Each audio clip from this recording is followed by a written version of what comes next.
우리는 초중고대의 학제에서 교육을 받고 있습니다. 이런 그 학제에서 어느 누구도 처음부터 고등학교 과정을 공부하는 그런 아이들이 없습니다. 물론 아주 천재같이 뭐 특별한 아이들은 뛰어넘을 수 있겠습니다만은 이제 검정고시를 거쳐서 뛰어넘을 수 있겠습니다. 그럼에도 불구하고 아무리 천재라도 처음에 그 기초 공부를 가르치는 사람이 있었습니다. 그러므로 어느 누구도 예외가 없습니다. 초등학교 과정 마치고 중학교 그리고 고등학교, 대학교, 대학원, 뭐 석박사의 그런 과정을 이제 차례대로 밟게 되지요.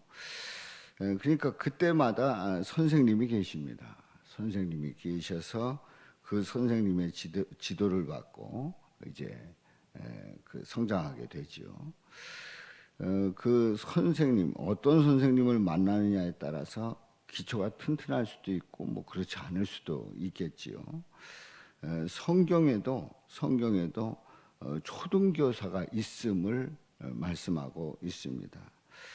어떻게 보면 성경은 초등교사가 필요 없지 않겠어요? 그런데 초등교사가 있느냐? 있습니다. 오늘 이제 본문 말씀에서 들려주는데 그 초등교사가 누구인가를 봅니다. 우리는 오늘 이제 본문 말씀을 보면서 이제 보기 전에 한 가지 전제하는 바가 있습니다. 예레미야서 17장 9절에 있는 말씀에 보면 성경은 찾아보지 않겠습니다만 예레미야 17장 9절에 보면 만물보다 거짓되고 심히 부패한 것은 마음이라. 기가 막힌 말씀이죠. 만물보다 거짓되고 심히 부패한 것은 마음이라. 예레미야 17장에서 말씀을 하고 있는 거예요. 그러니까 인간의 마음은 심히 부패하고 천하 만물 중에 가장 더러운 것이 된다는 거죠. 그렇지 않습니까? 인간 세계 속에서 서로들 한다는 얘기가 다 그 인간들하고 대하다 보면 실망할 수밖에 없다. 어찌 그럴 수 있느냐? 뭐 그렇게 말하는 사람조차도 그렇고 뭐 너도 그렇고 나도 그렇고 모두가 다 심히 부패하고 또 가장 더러운 마음을 가지고 있는 것이 인간입니다. 인간이 하는 모든 것은 악하고 또 최선이라고 생각을 하지만은 최선이 아니고 그리고 거기에 더러운 것이 많단 말이지요. 살아갈수록 죄만 더하게 되고 하나님의 진노를 유발할 수밖에 없는 인간의 속성을 가지고 있단 말이에요. 물론 나는 안 그렇습니다 라고 말하는 사람들도 있을 수 있습니다. 그러나 그 내면을 한길 속 그 사람 속을 모르는 그 내면을 정확하게 진찰해 보면 그렇지 않다는 거지요. 인간은 하나님을 잊었고 하나님과 원수 관계가 된 그런 인간의 모습을 보게 되지요. 그래서 인간은 천국은 가고 싶어 하는데 하나님께 나오지 않으려고 한단 말이에요. 그럼에도 불구하고 하나님은 인간을 향한 그 사랑은 여전합니다. 물론 하나님께서 어느 때는 뭐 혼내시기도 하시고 뭐 등등 홍수 심판이 있었고 하는 그런 과정이 있습니다만은 그래도 하나님은 인간을 향한 그 사랑은 여전했고 하나님이 인간에게 내민 구원의 손길이 있어요. 그래서 인간을 그야말로 죄악 중에서 심히 부패하고 가장 더러운 게 인간의 마음이라고 하는 그 예레미야에 있는 말씀처럼 그렇게 더러운 인간인데 그래도 하나님은 구원의 손길을 내밀었어요. 근데 그 구원의 손길이 뭐냐? 바로 율법입니다. 율법을 주셨습니다. 그런데 우리는 그 율법을 보면서 구약에 있는 그 율법과 계명을 보면서 우리는 이런 생각을 가지고 있습니다. 이제 그런 생각을 한다는 게 완전히 틀린 건 아닙니다. 이제 성경 말씀에 보면 다 그렇게 말씀을 하는 내용들이 있습니다만은, 다시 얘기해서 율법은 모두 지키고 완성하라고 주시지 않았다는 사실입니다. 그리고 다 지킬 수가 없다는 거죠. 그 율법을 100%다 지킬 수가 없다는 거예요. 다시 얘기해서 그 율법을 만들어서 주시고, 그리고 우리가 지키고 그것을 이루어가는 그 과정은 알고 보면 우리 인간의 영역이 아니라는 거예요. 인간의 영역이 아닌 거예요. 인간의 영역을 넘어선 겁니다. 바로 하나님의 영역이에요. 그러니까 우리는 이제 성경의 이제 부분에 있는 말씀에 보면은 이 율법을 다 지켜 행하라 하는 그런 말씀들이 실제로 있단 말이에요. 다 지키라고 그랬는데 또 무슨 율법은 다 지키라고 완성하라고 주시지 않았다라고 말하는 건 또 뭡니까? 이렇게 질문할 수 있습니다. 그렇게 질문할 수 있어요. 틀린 질문이 아닙니다. 그런데 이제 성경 전체 속에서 이렇게 보게 되면 율법은 다 지키지 못한다는 것을 이미 하나님께서 율법을 주실 때에 다 아신 내용입니다. 다 아신 내용이에요. 그러면서도 지키라고 한 거는 너희들이 지킬 수 없다는 걸 확인시키는 과정입니다. 그러니까 우리가 성경을 요 부분 이렇게 봐가지고 그 부분 가지고 요렇게 해라 그랬는데 언제 지키지 못한다고 얘기를 했습니까? 뭐 이렇게 말할 수 있는데 성경 전체에서 보면 지킬 수 없다는 게 전제되어 있다는 거죠. 율법을 보면. 그래서 오늘 이 본문 말씀 갈라디아서 3장에 있는 이 말씀에 보면은 이제 오늘 24절에 보면은 이같이 율법이 우리를 그리스도께로 인도하는 초등교사가 돼요. 그럼 그 율법이 뭐냐? 다 지키지 못하는 그 율법의 역할이 뭐냐? 초등교사가 돼요. 이렇게 그리스도께로 인도하는 초등교사라는 거예요. 그러니까 우리가 초등학교에서 공부를 하면 초등학교 공부하는 걸로 다 공부했다, 그렇게 마칠 현재의 대한민국 사람 아무도 없잖아요. 초등학교 공부하면 당연히 중학교 가는 걸로 알고 있고, 중학교 가면 대학 가는 걸로 고등학교 가는 걸로 알고 있고, 그리고 대학 가고 그리고 나서 뭐 대학원 가고 석사하고 그리고 나서 박사 하는 거지. 거기까지 갈 동안에 그 과정이 있듯이 그리스도께를 인도하는 초등교사가 누구냐? 바로 율법이다 하는 얘기예요. 그래서 초등교사가 되어 우리로 하여금 믿음으로 말미암아 의롭다함을 얻게 하려 함이라. 초등교사가, 그러니까 율법이 초등교사예요. 초등교사가 돼서 기초공부를 했어요. 그리고 나서 이제 그 다음에 어디로 가느냐? 안 된다. 인간의 행위로, 인간의 의로는 도저히 구원받을 수 없다.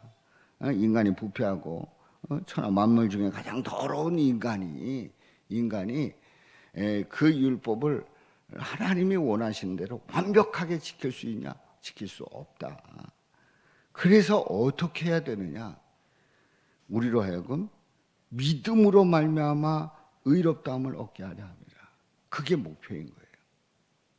율법을 주신 이유는 결국은 믿음으로 말미암아 의롭다함을 받게 하시려고 했다는 거지. 그래서 율법을 주신 이유는 이제 세 가지로 말씀을 드릴 수 있는데요. 율법 완성에 다 나온 내용이에요. 율법을 주신 이유는 율법은 하나님께로 돌아오게 하는 안내자다. 율법을 지키려고 그렇게 인간들이 애쓰고 노력하고 힘썼더니 안 되더라. 그러니까 하나님 앞에 돌아오는 거예요. 그 율법을 인간이 지켜서 의를 이루려고 하는 게 아니라 하나님, 인간은 도저히 지킬 수가 없습니다. 제가 다 지킬 수가 없습니다. 하나님이 붙잡아 주셔야 됩니다. 하나님께로 돌아오게 하는 안내자라 말씀하고 있어요. 두 번째로 하나님은 율법을 못 지키는 사람을 위해서 구원자를 보내주신다는 거예요. 그래서 율법을 지키지 못하는 그 사람에게 구원자를 보내주셔서 그 구원자를 통해서 이제 그 문제를, 율법을 지키지 못하는 그 문제를 해결해 주시겠다는 거예요. 세 번째로 구원자는 세상에 와서 율법을 전부 지켜서 완성하십니다. 그러니까 여기 이 구원자는 누굽니까? 바로 우리 예수님이시죠. 율법을 못 지키는 사람 때문에 예수 그리스도를 보내주시고, 예수 그리스도는 세상에 오셔서 율법을 전부 지켜서 완성을 하십니다. 율법 완성자가 바로 예수님이시단 말이에요. 율법 완성하시는 분이. 그러니까 구원자는 세상에 와서 율법을 전부 지켜서 완성한다고 하는 이 말씀을 통해서 우리는 바로 구원자이신 우리 예수님은 자신이 바로 화평한 자로 구원자이심을 선포하시고 내가 그 일을 이루신다고 말씀을 하시는 거죠. 제가 앞에서 그 설명 중에 빠뜨린 내용이 있는데, 이제 초등교사라고 되어 있잖아요. 인도하는 초등교사. 예전 성경은 몽학선생이라고 되어 있어요. 몽학선생이라고 되어 있는데 다 같은 말입니다. 그러니까 처음에 잘 모르는데 그걸 깨우쳐주는 그런 선생님, 몽학선생. 초등교사, 처음에 기초를 가르치는 그 초등교사. 그게 이제 율법이단 말이에요. 그래서 우리 예수님이 오셨어요. 죄가 없는 하나님이 요구하시는 율법을 다 지킨 구원자가 바로 예수님이시다. 죄가 없으면서 그 율법을, 하나님이 요구하시는 율법을 다 지키셨어요. 제가 다 설명하는데 한계가 있습니다만은 우리 하나님께서 구약의 제사에 대한 그 절기를 지키는 그 과정 속에서 하나님께서 죽으시는 그날까지 그 절기를 정확하게 지키는 그 과정이 있습니다. 그야말로 우리 예수님은 죄가 없는 하나님이 요구하시는 율법, 그 율법을 다 지킨 구원자십니다. 그래서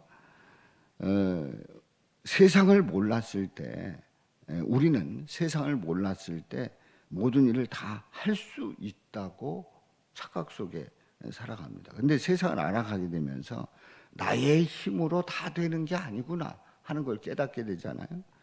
또 예수님을 몰랐을 때는 모든 것이 불가능하구나, 이게 도대체 어떻게 되는 건가 하는 생각을 하다가 예수님을 알게 되면 예수님 안에서 모든 것이 가능해질 수 있다는 것을 깨닫게 되죠.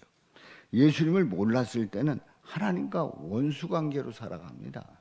그런데 예수님을 알고 난 이후에는 하나님과 친밀해지는 거죠. 그야말로 예수님을 몰랐을 때는 그냥 우리 삶을 보면 그대로 저주받아 지옥 가는 게 마땅한 거예요.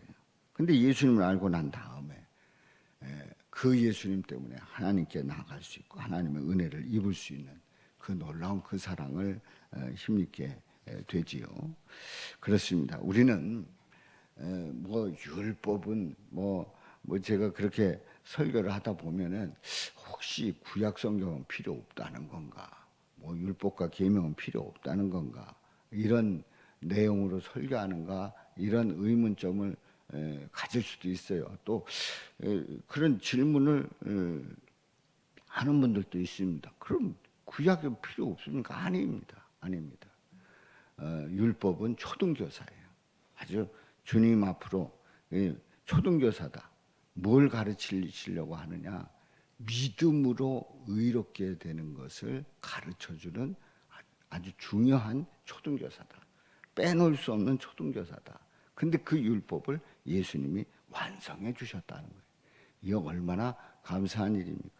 오늘도 그야말로 만물보다 거짓되고 심히 부패한 마음을 가진 우리를 그야말로 예수님 앞에 나올 수 있고 또 예수님을 통해서 믿음으로 의롭다함을 얻는 그 놀라운 은혜를 허락하신 우리 주님께 영광 돌리면서 오늘도 아브라함의 자손으로 그러잖아요. 지금 이스라엘 백성들이 혈통으로 아브라함의 자손이다. 그래서 선택된 민족이다. 그들은 착각 속에 살아가는데 아브라함의 자손이 오늘 29절에 있는 말씀에 보면 너희가 그리스도의 것이라고 하면 곧 아브라함의 자손이고 약속대로 유업을 이을 자니라 말씀하잖아요. 그런 은혜가 넘치시기를 주님의 이름으로 축원합니다. 우리 24절